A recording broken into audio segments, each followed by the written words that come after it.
Nah, jadi norma hukum ini contohnya itu yang pertama ada menaati rambu lalu lintas, kan? Itu nggak boleh kan kita lakukan. Kalau kita lakukan bisa terjadi kecelakaan, berat sanksinya bisa ke keamanan kita. Terus tidak boleh korupsi ya. Jadi nanti kalau kalian protestan nggak boleh ya korupsi, oke?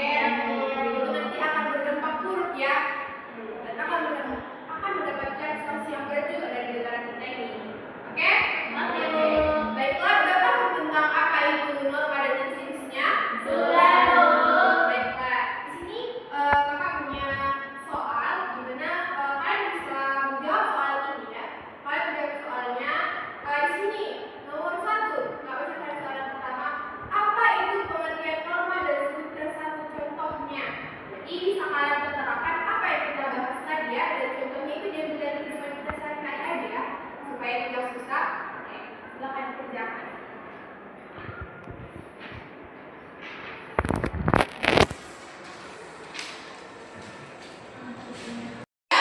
Sudah.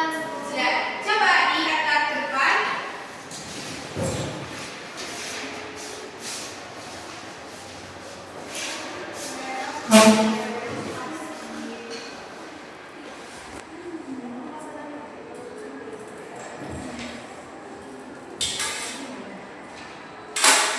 Oke, di sini punya Nisna sama dia bagus sekali ya jawabannya. Coba dipresentasikan dan dikasih tahu apa jawabannya sama teman-teman kita yang lain. Oke, coba maju ke depan.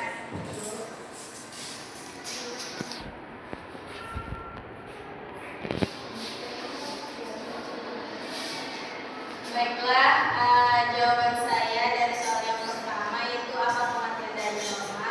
Jadi norma itu adalah aturan-aturan yang berlaku di dalam masyarakat yang harus kita patuhi untuk kesejahteraan hidup di masyarakat. Contoh dari norma saya ambil yaitu dari contoh